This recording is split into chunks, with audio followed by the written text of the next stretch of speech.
happy Valentine's Day. You are still watching Down the Line with me, Anton Rojas. And me, Denise Lazaro. And today, since Valentine's Day, we have a couple.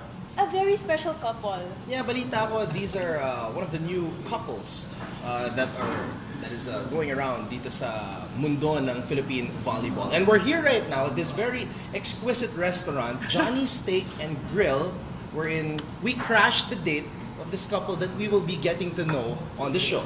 Michele Gumabao. And ikaw Hello, mag-introduce. everybody. I'm Michelle. This is Aldo. You can introduce himself. Aldo Panlilio, guys. Alright, so we have Michele Gumabao and Aldo Panlilio on the show. We will be getting to know them as we go along with today's episode. So, Michelle, Aldo, naalala ko when I was covering your games sa V-League, napansin ko na there was this guy who was always watching your matches. And a guy like Aldo is very hard to miss. Di ba, partner? Oh, may makikita nga naglalakad doon. Tapos laki-laki. Tapos yun pala. Yun pala. Yun pala. Nagtaka rin si Anton eh. Kasi bihira lang makakita ng ganyan sa stands eh. So, ang tanong namin, paano ba kayo nag-meet ni Aldo? Well, we met through a friend. Okay. Basically, my friend who goes to my gym told me that, I want to introduce you to someone. So I asked who it was, and he said that it was her.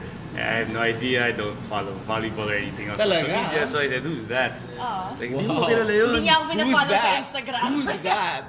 Who's that girl? Yeah, so, and then when I looked, I checked her Instagram, saw she had a bunch of followers. So, sino ba to? Ba't ang daming followers So, ito? so stinok mo siya. Siyempre, I had to see what I was getting into at first. Diba? Okay, so then- when did you decide na, okay, I'm gonna try to get to know this Michele Gumabao girl? Well, that day when he said, I'll introduce you. Because first I told him, all you have to do is let me message her on Facebook and I'll do the rest. Just say, my friend wants to talk to you.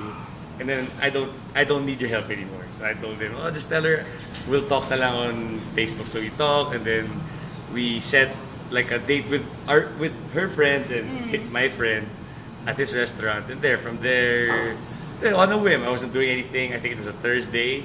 After one of her games, I think. And then...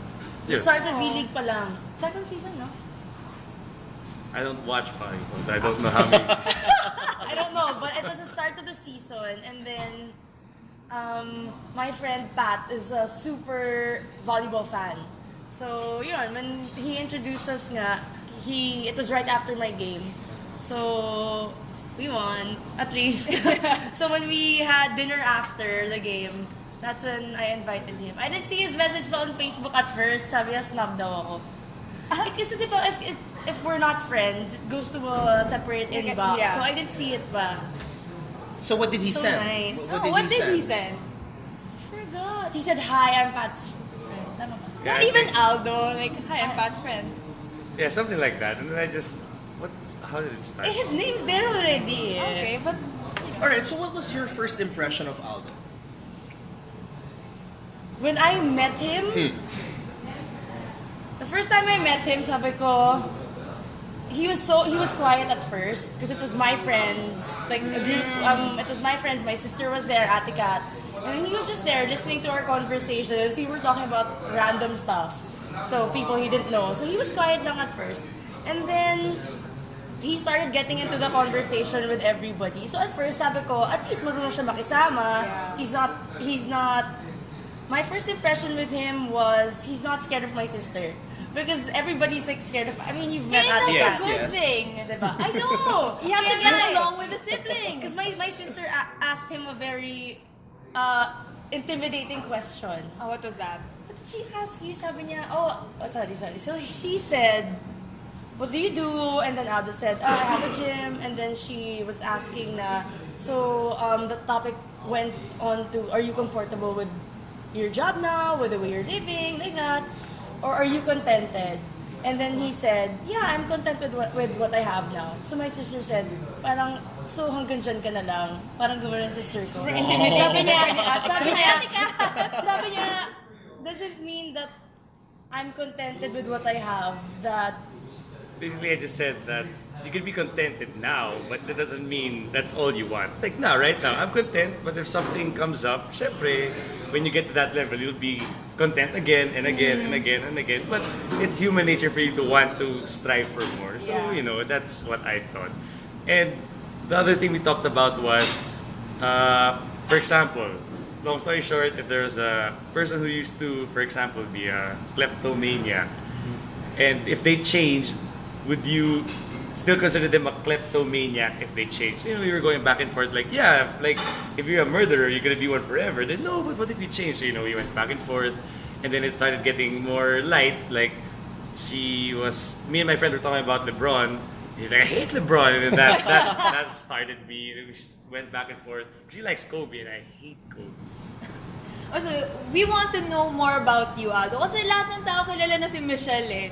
Di My ba? life is an open book. So you're an entrepreneur, you own a gym. Could you tell everybody about your gym?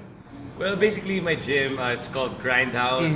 The term now is used, you know, for anything. If you go to work, if you want to work on yourself, work on your body, anything. It's the grind, you know, it's the daily grind. You go to work, you commute, do what you have to do to get where you want to be.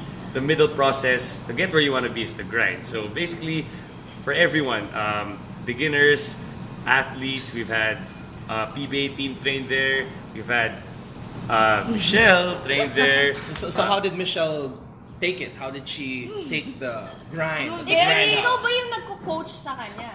Well, yes, but just to be fair, you know, I'm starting off myself, so I study, you know, and my old coach used to have his gym, and I've learned from him because I was on there for 3 years, and you know, I just apply what I learned and what I've learned to coach her. And the thing is, you know, like, it doesn't matter who it is. I'm very strict with the form of everything because, you know, I don't want to be He's liable. very strict at the gym, period. At everyone. We're not boyfriend girlfriend in the gym. Kinukwento mo nga sa akin, nag-ilo-ilo tayo, di ba? Ang sakit ng katawan ni Michelle nung time na yun. We played volleyball Okay. in Iloilo. Sabi ko, guys, hindi ako makagalaw. Kumagaling ko lang ng gym. And then, I was Mel was also there. And we both trained with Aldo kasi. So parang kami, we always talk about and rant about him. Because he's super... A lot of people rant. But hey, after they lift something they've never did, oh, thanks! Oh, thanks ka dyan! And then you're complaining. So Michelle, nakakatulong yung si Aldo putting you through some workouts, nakatulong with you being a professional volleyball player? Yes, because I like workouts that challenge me. Because siguro, back in college, how competitive it was, you didn't have a choice. When you're training with a team, you don't have a choice but to do it. So now kasi, like, I've been to a lot of gyms, but I only stick with 2 gyms that I really go to because I feel like I'm in a competitive environment. So I gym here in Tomas Morato in Orthosport, and then I gym with him in Pasig. So it depends on where I am. Kaya whenever I'm with Aldo, it's really competitive. Even though I'm alone, sometimes kasi when you gym alone, you can be lenient, you can slack off, you can go to Twitter, Instagram stories. I mean, ang dami mong pwedeng gawin to procrastinate. Pero when I'm there, as in, grabe. I have to Tutok na tutok finish siya sa'yo. my 1 hour. Sobrang sulit na sulit talaga. So, well, it pays off because I can see it now that I'm playing. I'm faster, I'm lighter, and I'm stronger. So, at least, the hard work really pays off. And you can really see it naman. So aside from his discipline, aside from him pushing you to become a better player, what else do you like about Aldo? He's very strong, his personality. Because if I complain in the gym, which I do a lot, hindi mo talaga siya like for example, he says 5 sets. I say, no, 3 sets. So we negotiate on everything, but I lose. So it seldom happens. It seldom happens, but it is what Ikaw it naman, is. Aldo, what do you love about Michelle? Love. Well, for one, that she has a busy schedule. It helps our relationship because, you know, we're not always together. It's not very toxic. Like, we're both not doing anything, or one of us isn't doing anything.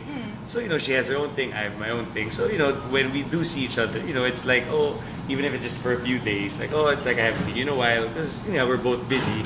So that's what I love about Michelle. And the relationship, it keeps the relationship healthy because, yun nga, if you're always together, it kind of defeats the purpose of being in a relationship. So, yeah, it's good and healthy that we have our own agree. thing. You know, the first time I saw Aldo was when Michelle and I covered opening day of the collegiate conference of the V-League. Michelle brought this really big guy inside the prod room. They just came from the gym. And a few weeks later, they were officially together. So today, Valentine's Day, how long have you guys been together as a couple? 5 months. 5 months. 5 months. 5 months. But it seems Right like they're after my very... birthday. It seems 5 months lang, pero it seems like they know each other so well. But we will put that To the knowledge test. To the test. So keep it right here on Down the Line. We will be back for Quick Set.